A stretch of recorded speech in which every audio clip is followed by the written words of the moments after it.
All persons having business before the court draw near, give attention, and you will be heard. And God save the United States of America, the state of Florida, and this honorable court. Please be seated.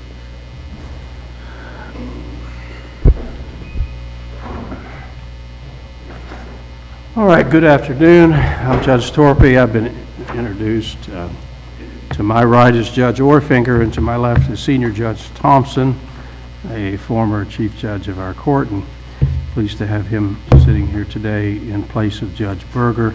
We have 3 civil cases on the docket today. 20 minutes per side has been allocated. I'll indicate for the appellant 5 minutes rebuttal time. If you want a different amount of rebuttal time, let me know and I'll adjust the clock accordingly. We'll take the cases in the order that they appear on the docket. If counsel are ready to proceed, the court will call PANZL versus Martinez.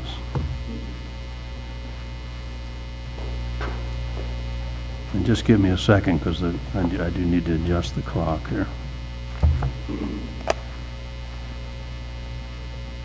Is 5 minutes okay, counsel? Actually, I'd like 7 minutes, if that's all right. 7 minutes of rebuttal time. You've got it. Go ahead, fire away. Okay, thank you, Your Honor.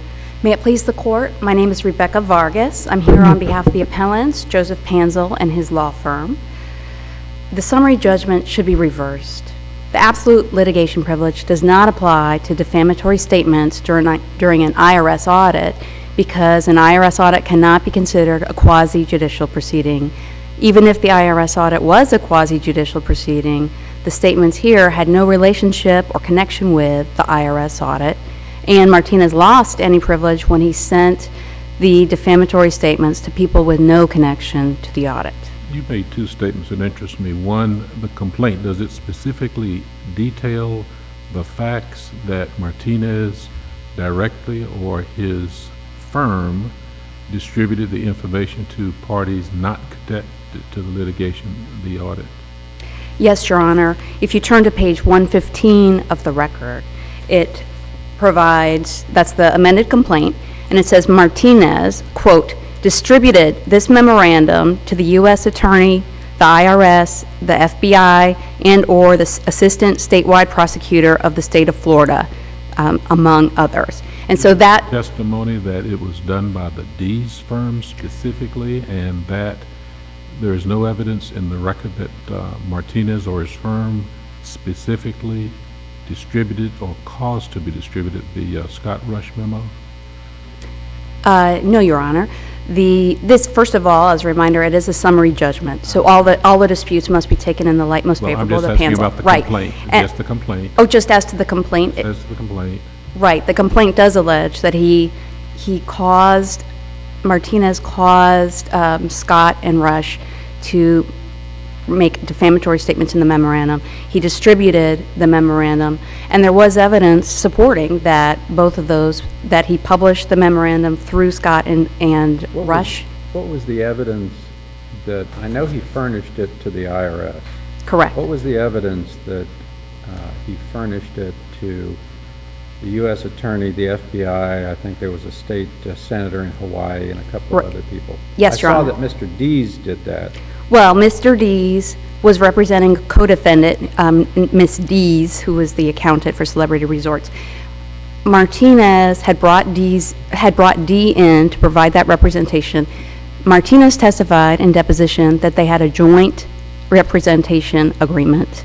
And Martinez also testified in deposition that it was his decision who would receive a copy of that memorandum, and that he acted as the gatekeeper who decided what information to keep into the memorandum. He also revised the memorandum without telling Scott and Rush. And Can you help me understand, though? I looked in the record to see if there was any amplification on what the terms of the joint defense agreement meant, and I couldn't find any. I saw that he said we had a joint defense agreement, and somebody said, well, what does that mean? And it's basically, well, we try to help each other out as much as we can. Well, Your Honor, it's Well, he did testify. He had an oral joint representation agreement. He said it didn't have to be reduced to writing. But if you look at the attachments to the Martinez deposition, which we've cited in you'll see Martinez's own emails and memorandums. For example, he had an email to Cynthia Rush saying, we sent the memorandum to the FBI. We sent the memorandum to the U.S. Attorney. And in Martinez's deposition, it's very clear that he viewed communicating with the Assistant U.S. Attorney and the statewide prosecutor and those, the congressperson and the senator in Hawaii as part of his overall defense strategy to exculpate Dr. Myers. And so he felt that by reaching out to these other law enforcement agencies, it would help to exculpate his client. Also, there's a draft. Testimony that I recall is that he sent it to the FBI, whistleblower, and several others directly connected, but the people who were not involved in the litigation, that was done by Dees on behalf of Ms. Z-E-E, as opposed to Attorney D-E-E. So tell me specifically where the agreement is not in writing, and it just says we help each other, but obviously they don't represent each other's client. They're not from the same firm, but there is no specific place where he says, I sent, I directed, I told. He says that he was the gatekeeper who decided who should read a copy of the memorandum. He testifies in his deposition that it was he who decided who should receive a copy. And that is enough, Your Honor, on summary judgment, especially when you look at the draft. If you look at the draft letter, it is written by Cynthia Rush, and she signed it Victor/David, the two attorneys' first names, Victor/David. And that helps to show that it was a joint plan and a joint strategy, that they were together drafting this letter. I understand the facts, though. My understanding was that from his testimony, from Mr. Martinez's testimony, that he furnished a copy to the IRS, and he furnished a copy to his co-defendant or potential co-defendant's counsel. And it was co-defendant's counsel who then sent it out to all the other folks who eventually got it. And am I right on that? Well, his co-defendant's counsel signed the letter, but it was part of the strategy he orchestrated. Is it your argument that, wasn't the attorney named Dees, Mr. D or Dees? Is it your argument that he was an agent of Mr. Martinez?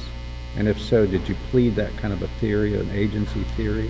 Well, we pled that Martinez distributed the complaint to the U.S. Attorney, and although it was ultimately D who signed the letter, it was part of their overall joint defense strategy. And so keep in mind, what's the best evidence, though, that would suggest that Martinez sent the letter to anyone other than the IRS and co-counsel?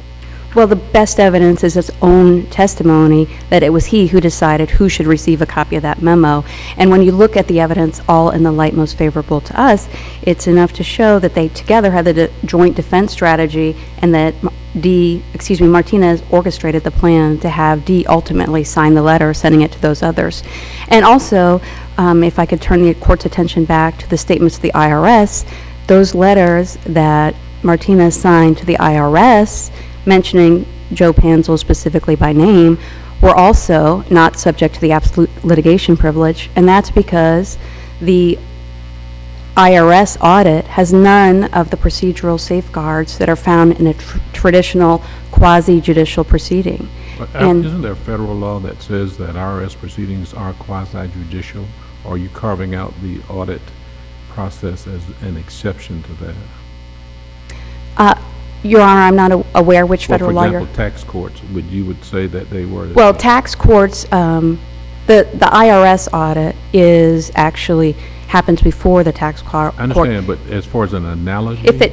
Well, no, Your Honor, if this defamatory statements happen during the tax court aspect of the proceeding, that would be different, because that's while there's a judicial proceeding happening at that point, that's the tax court action. So why then would not one step leading to the other? Why isn't the audit a quasi-judicial proceeding, since it's a precursor to either a case involving fraud, misrepresentation, instead of just collecting taxes, penalties, and interest?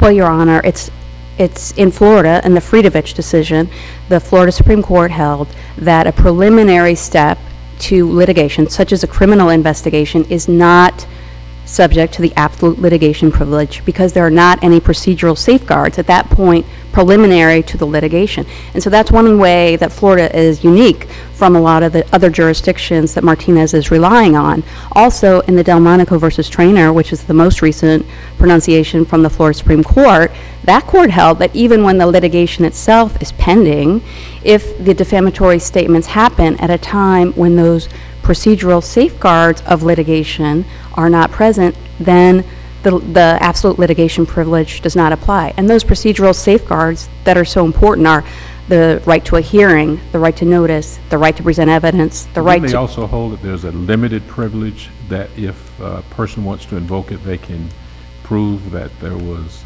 let's say, malice. You mean like as a qualified privilege? Well, in this motion for summary judgment was just based on absolute privilege. First of all, we don't think there was a qualified privilege because this is not litigation at all. So if it's not litigation, it becomes outside the qualified privilege. But if this court were to go down that road and find it was qualified, then it would need to reverse and remand for further proceedings to give us a chance to prove up express malice, which we would. On this issue, Sure. there's a confidentiality agreement with this audit proceeding. Would that then make it a quasi-judicial act? Because if the proceedings are held within this qualified hearing, this audit, and that you don't publish to anyone outside of the parties involved, then you would be protected? No, Your Honor, that's not a sufficient procedural protection. The key procedural protections are a hearing, a notice, the opportunity to present evidence, and the opportunity for the judge to impose sanctions. Martinez admits that none of those procedural protections are present in a quasi-judicial proceeding, and specifically in an audit. On pages 8 and 9 of the brief, those concessions are dispositive here.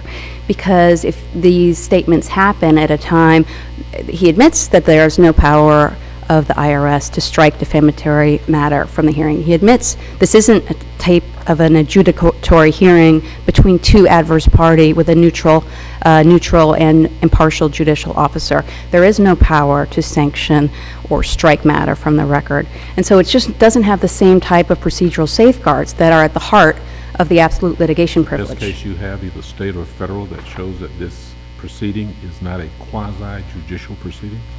I think our best case in the Florida context is the Kidwell versus GM. That's a very strong case. It was examining specifically, it's a little different because it's examining whether or not an arbitration is quasi-judicial, but the language is critical because it says the reason it's quasi-judicial is because, quote, the parties had been afforded the same due process and procedural safeguards in the BBB arbitration as are litigants in traditional litigation. The parties to the arbitration had, quote, the opportunity to testify, present evidence, and cross-examine witnesses, end quote. And so that's a Florida case that is really right on point, and it demonstrates in order to be quasi-judicial, you have to have those types of procedural safeguards. Otherwise, it's just not analogous to litigation. And is your position that that's only true for absolute privilege and not for qualified?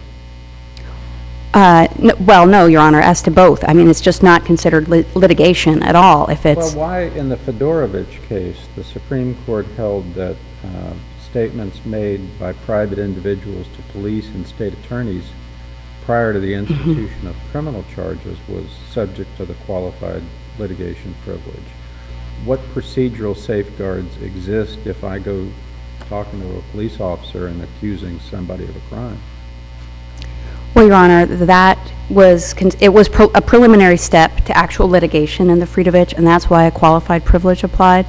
But even if this court were to find a qualified privilege, we would have an opportunity on remand to prove express malice. And here we have abundant evidence of express malice. You mentioned remand. Would you agree that on a summary judgment proceeding, this court can review it de novo and then decide whether or not the court, either for the right or wrong reason, reached the right conclusion?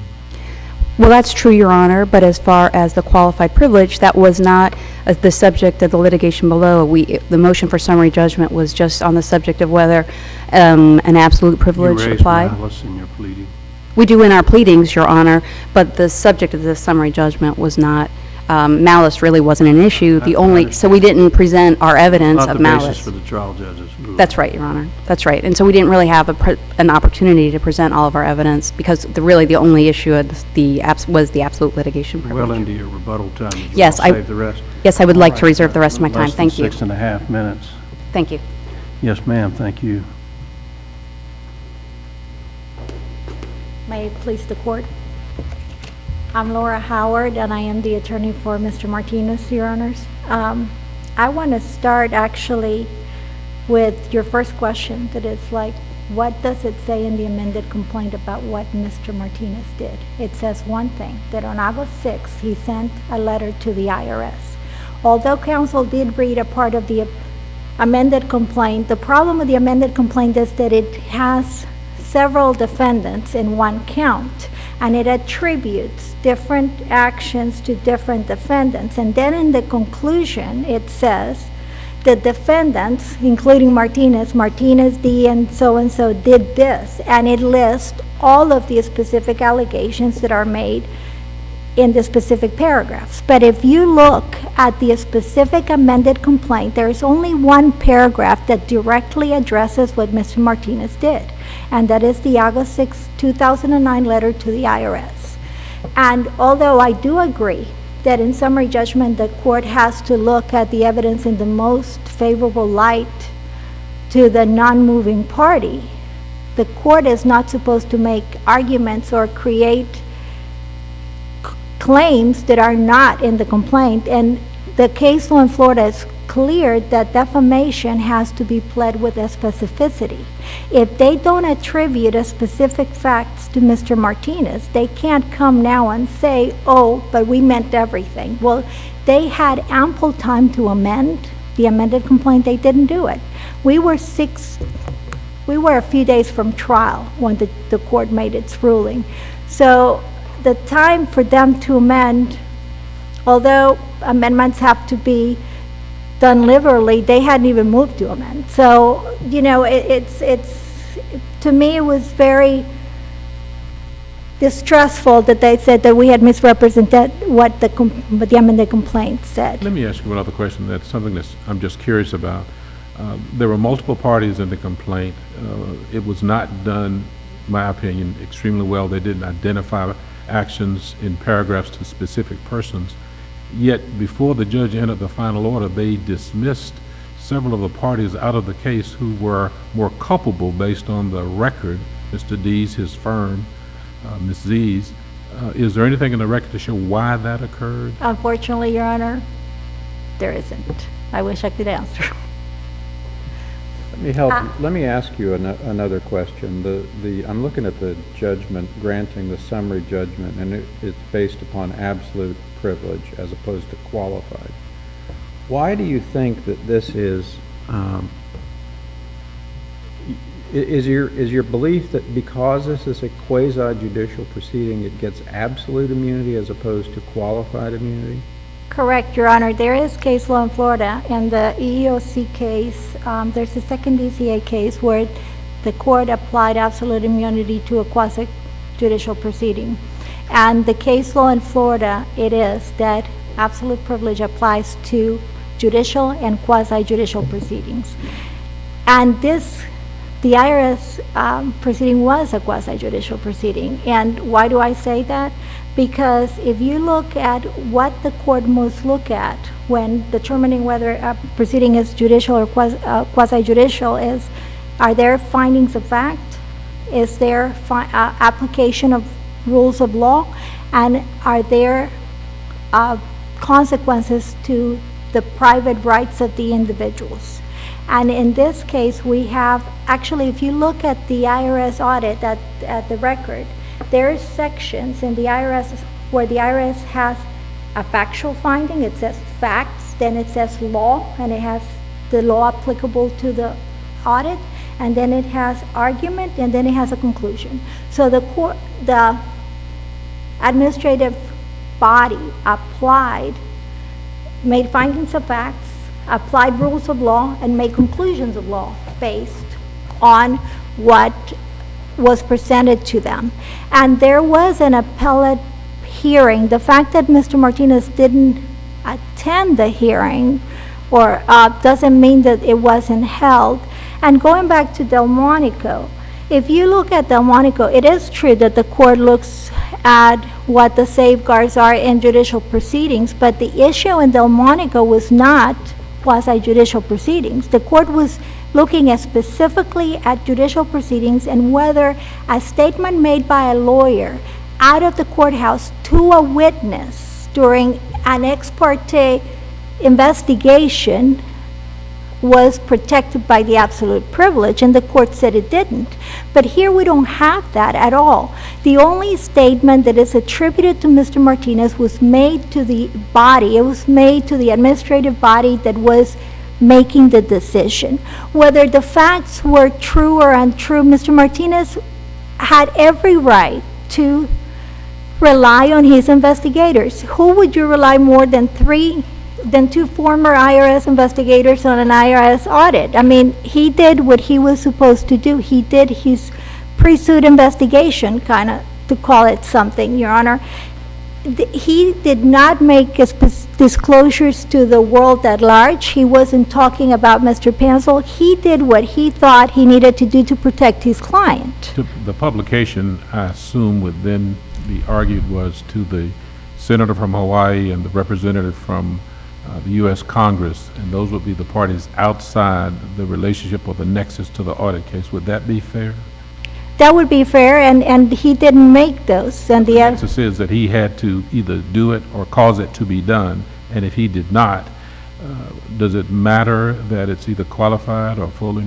It doesn't matter because it wasn't alleged in the complaint. That's the whole thing. You have to allege defamation with a specificity. So if you are trying to peg my client with a specific assertion or a specific statement, you have to say in your complaint that he's responsible for that statement, not in a multi-defendant count, make one allegation about my client, and then at the end, at the conclusion of the count, say, D. Martinez, Diaz, and all these people made these statements. Well, yes, as a group they did, because there were specific allegations as to each specific defendant. But you allege that there is the privilege. Would you agree that if there is no privilege, that the summary judgment should be returned to the court for additional? Absolutely, Your Honor, but I think that there was a privilege and there is a privilege. The argument is that this particular type of IRS proceeding, the audit, is not a privileged. Well, but my question to you is, which case do you have, either by analogy from the federal or state, that is close to this case where it's an audit and you don't have a deposition, you don't have discovery, you don't have the right to be examined or cross-examined. The party being represented at the audit could be a non-lawyer, an accountant, or a bookkeeper. So how then is it a judicial or quasi-judicial proceeding? the best case is the Tideman case from California, because in that case, the court has specifically stated what did they look at and why it is that IRS proceedings are in fact quasi-judicial. But that case was not an audit case where, an audit case as it appears is just, let's get together and talk about it and bring these documents. Well, the thing, Your Honor, is that there is no specific evidence in the record as to what it is that the IRS was doing. We just have the findings from the IRS regarding the audit, and in that audit, the IRS did exactly what the Tideman court said it looks at, and it says whether the administrative body is vested with discretion based upon investigation and consideration of evidentiary facts. That happens in an audit. Then it says whether it is entitled to hold hearings and decide the issue and applying rules of law. There was an appellate hearing. The court did apply rules of law. And the last one is whether the power affects the personal property rights of private individuals. And we all know that the findings of an IRS audit affects the private property rights of individuals. So And then in Florida, if we look at the EOC case, which is Gandy versus Transworld Computer Technology, in that case, the court applied the privilege to a quasi-judicial proceeding. And I know that they have argued that an EOC proceeding is different. Well, the problem is that they didn't argue that below. There's nothing in the record that shows any difference between an EOC proceeding and an IRS audit. So you can't come here on appeal for the first time and say, oh, they're different. I'm telling you they're different, but I don't know why they're different. I don't know the difference. If there is a difference, I'm sure there is a difference. And the issue with Delmonico also is that there is a specific findings of safeguards that the Supreme Court addressed, like having a court reporter. Well, you don't have to have a court reporter in a quasi-judicial proceeding. I'm sure you don't have to have a court reporter in an EOC proceeding. And the second DCA still apply the complete litigation immunity and privilege in those cases. So in this case, although there are allegations of malice, what the client did is, he's a criminal defense lawyer. My guy didn't do it, so-and-so did it. If criminal defense lawyers were sued for defamation every time they made a statement like that to a prosecutor before the case starts, we'd be in a lot of trouble. Mr. Martinez had no intent. There's nothing, no evidence that shows any malice really, other than he sent a memo that was prepared by two senior investigators that had worked with the IRS before.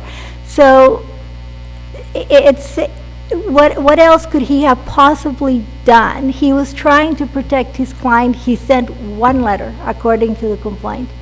He sent it to the body that was making the decision. His client was directly affected by the audit, even though they say he wasn't a party. Yes, he wasn't, but he was the trustee of the two trusts that were a party. And his name is specifically named, Dr. Myers' name is specifically named in the audits, Your Honor. So there was a clear nexus between the audit and Dr. Myers, and there's a clear nexus between the memo, the Rush memo, and the audit itself. So there is no evidence that Mr. Martinez, that the edits that he made to the Rush memo had anything to do with the underlying facts expressed in the memo. The motion for summary judgment, were there alternative grounds for relief, or was there one ground for relief? We did mention the quasi-judicial, no. Qualified immunity. Yes, I'm sorry, thank you, Your Honor.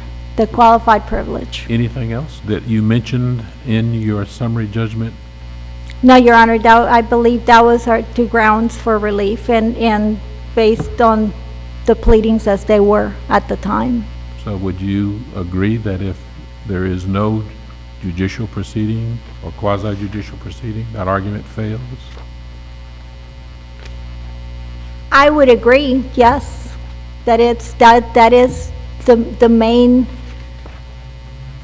thrust of our argument. But I think if you look at all of the case law that is cited, they don't cite one single case that says it isn't.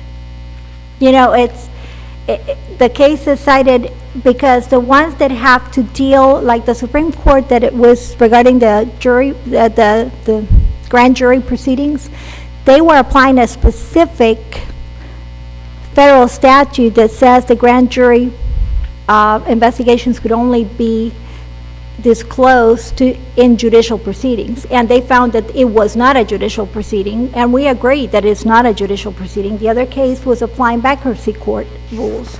So there's no case that is similar in facts to this case, and it was very hard to find something, Did you argue that the complaint was not specific in your motion for summary judgment? That is, if you look at the complaint, there are no numbered paragraphs identifying each party and the actions they did.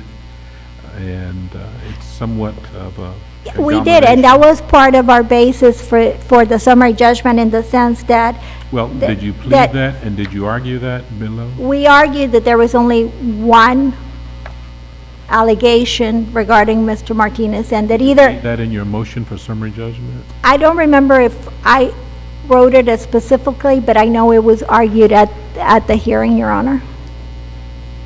And if you don't have any more questions, I think Thank you, ma'am. Okay, thank you, ma'am. thank you, Your Honor.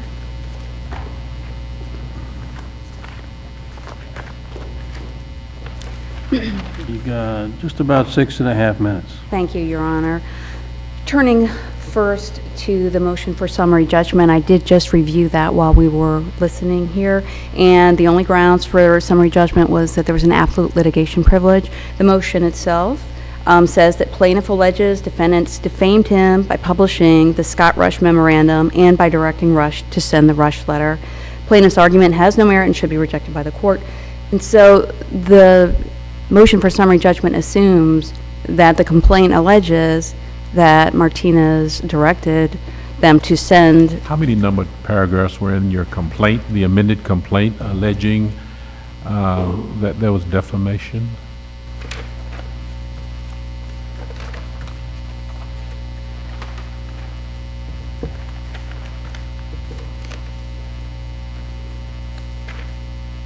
It is 56 paragraphs in the complaint, Your Honor.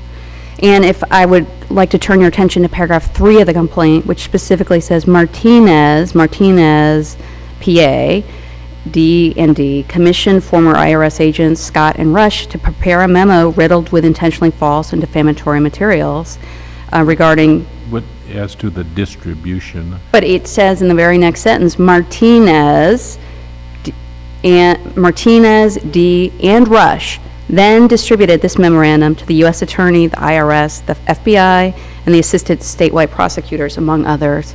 And I'll agree, perhaps it's not a model of clarity, but I think that. Does it say in anywhere that Martinez was the basis of distribution to, let's say, the civilians, the senator and the representative? Well, it does say that he distributed to them. He distributed the memorandum to the assistant U.S. attorney. This is a notice pleading state. I think this is sufficient when you read it together with all the rest of the allegations in the complaint. Next, I'd like to address the fact defense counsel stated that PANZL had not presented evidence that an EEOC proceeding, which was involved in Gandy, was any different than an IRS proceeding. That is not the case. We presented an affidavit explaining that the audit in this case did not involve a hearing, did not involve a judicial tribunal, did not involve the right to present evidence, cross-examine witnesses, and we presented the IRS regulations that govern audits and govern the appeals, and that is enough, along with the Gandy decision, to show that the procedures are very different. The EEOC proceeding in Gandy did involve procedural protections. The defamatory statements in Gandy were made in a sworn affidavit that was filed in response to a complaint before the EEOC. And the EEOC is a different type of body where you have, it's more of an adjudicatory nature because you have two parties disputing, the person who filed the petition and the defendant, whether or not the discriminatory conduct appeared, and it's presided over by an impartial tribunal, the EEOC, but that's very different from an audit, because in an audit, it's undisputed, Martinez concedes, it's not that same type of an adjudicatory hearing presided over, to resolve a dispute between two different parties. And the Central Valley case we cited, which is from the Ninth Circuit, looked at that issue in a different context. It wasn't an absolute privilege case, but it looked at the procedures in the context of determining whether or not an issue litigated during an audit could be relitigated. And the Central Valley case said the appeals officer or settlement officer does not act as a fact finder or preside over adversarial proceedings in the model of an administrative judge. There's no discovery. There's no procedures for witnesses to be subpoenaed. There's no testimony under oath. The recording of proceedings, there's no particular evidentiary rules. So I think that that's a good illustration of just the differences. And also, if you look at the Tiedemann case, which the defendant is relying on, That's out of California, and it doesn't address the long line of Florida cases requiring for something to be considered quasi-judicial. You have all those same procedural protections of litigation. If you look at the test that they applied in Tiedemann to determine whether it was quasi-judicial, it was much broader than Florida and could really be read to apply to any type of administrative decision at all. They said the test is whether the administrative body is vested with discretion based upon investigation and consideration of evidentiary facts. So, and then when you look at the analysis, they say, well, the IRS has the power to investigate. We know in Florida, under Friedovich, the power of a government body to investigate is not enough. That would be considered preliminary to your litigation, and it's not subject to the absolute litigation privilege. Also, it's a broader privilege because it applies to any other government proceeding authorized by law, and it's not limited to quasi-judicial. But in Florida, if you go back to 1935, the West Flagler Amusement Company case, there's a long line of cases discussing whether an administrative body is acting in its quasi-judicial or quasi-legislative and what kind of courts can review it. And the test, as early as 1935, was whether there was notice and a hearing and that right to present evidence. So that's long embedded in Florida law. With that, I'd ask this court to reverse the summary judgment and remand to allow Mr. PANZL to go forward on his claims. Thanks very much. Thank you, counsel. All right, the court will call the next